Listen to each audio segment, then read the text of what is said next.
Je vais retourner voir Maëlys du groupe Pierre Fabre. Quand on est un groupe international comme Pierre Fabre, qu'on est présent dans 116 pays, avec une vingtaine de marques en portefeuille et surtout, on le disait tout à l'heure, peu de touchpoints, comment est-ce qu'on structure cette stratégie d'engagement ? Alors, nous, on a une approche assez pragmatique, j'ai envie de dire, de la structuration de notre stratégie d'engagement. Je voudrais juste commencer par un exemple qui moi, me tient à cœur. C'est pour moi l'exemple de la marque Apple, qui, je dirais, est un modèle d'engagement client.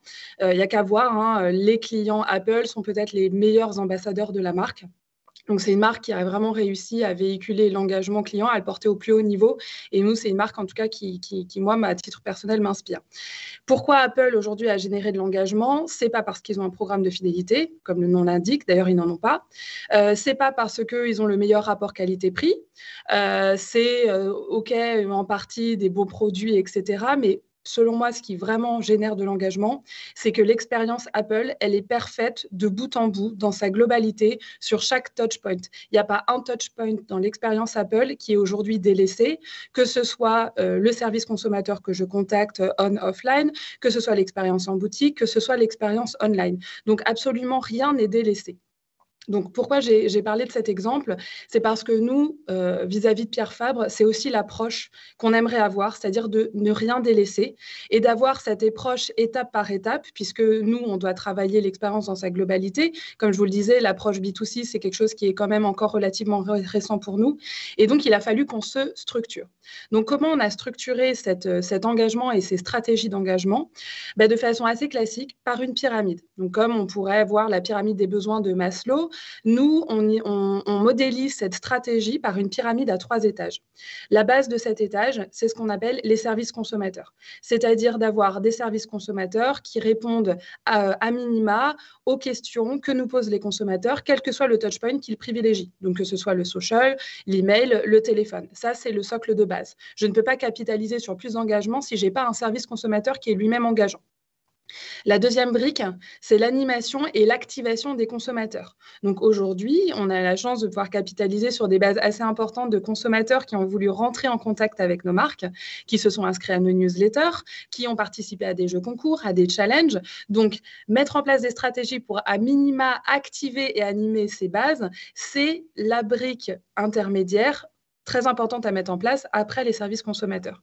Et enfin, le sommet de la pyramide, ça va être ces stratégies d'engagement qu'on appelle les stratégies d'incentive ou les stratégies de fidélisation.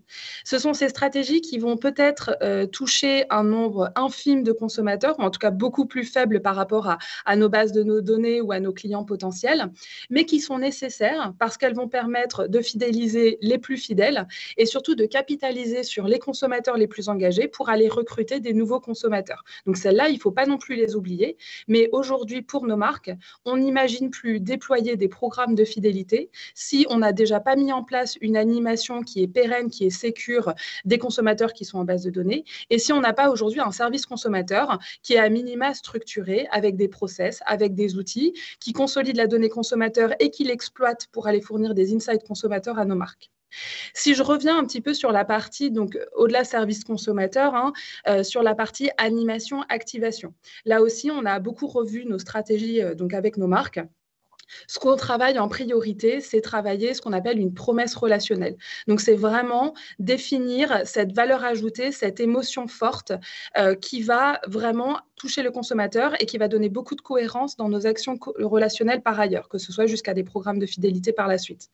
Ensuite, on met en place donc, des parcours automatisés, donc assez classiques, à minima des parcours d'accueil, des parcours de réactivation. Pour les parcours d'accueil, on va même pouvoir aller sur des choses très personnalisées en fonction du touchpoint d'acquisition. Et ensuite, un plan d'animation qui est ce plan calendaire qui va vraiment donner corps en fait à cette promesse relationnelle. Donc ça, c'est vraiment ce qu'on privilégie vis-à-vis de nos marques. Pour la partie programme d'incentive et programme de fidélité, donc ce chapeau de la pyramide, on a aussi beaucoup revu notre copie. Par le passé, on a été beaucoup sur certains marchés à déployer des programmes de fidélité qu'on appelle des programmes transactionnels, c'est-à-dire qui vont rémunérer l'achat des consommateurs, les fameux 1 euro égale 1 point. On est en train de revoir cette stratégie au profit de nouveaux programmes qu'on appelle plus des programmes d'engagement, qui vont plutôt incentiver et valoriser l'engagement du consommateur avec nos marques. Donc, ça peut passer par quoi? Ça passe par de l'advocacy, le fait de promouvoir des messages, des marques ou alors des contenus propres sur les réseaux sociaux. Ça peut être du testing avec du partage du GC aux communautés sur lesquelles nous, on peut capitaliser. Donc, voilà en tout cas le type de cinématique vers lesquelles on s'oriente.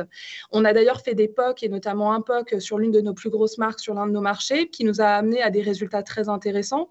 D'une part, un vrai boom, on va dire, de nos volumes de mentions qu'on a pu mesurer par nos outils de social listening et qui n'est pas un pic lié à une campagne, mais bien un volume de mentions pérenne sur lequel on a pu capitaliser tout au long du POC.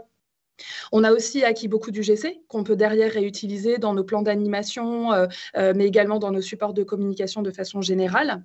Et surtout, on a pu identifier nos consommateurs ambassadeurs. On sait qu'ils existent, mais là, on a vu qui c'était, on a été en contact direct avec eux, et ça a été vraiment un levier formidable pour le marketing qui a pu beaucoup travailler la co-création, particulièrement en période de Covid, où on a développé les masterclass, les webinars, les surveys, pour vraiment comprendre qu'est-ce qui animait cette communauté, quels étaient les points forts de nos produits, quels étaient les pain points de nos expériences pour co-construire avec eux et aller vers toujours plus d'engagement.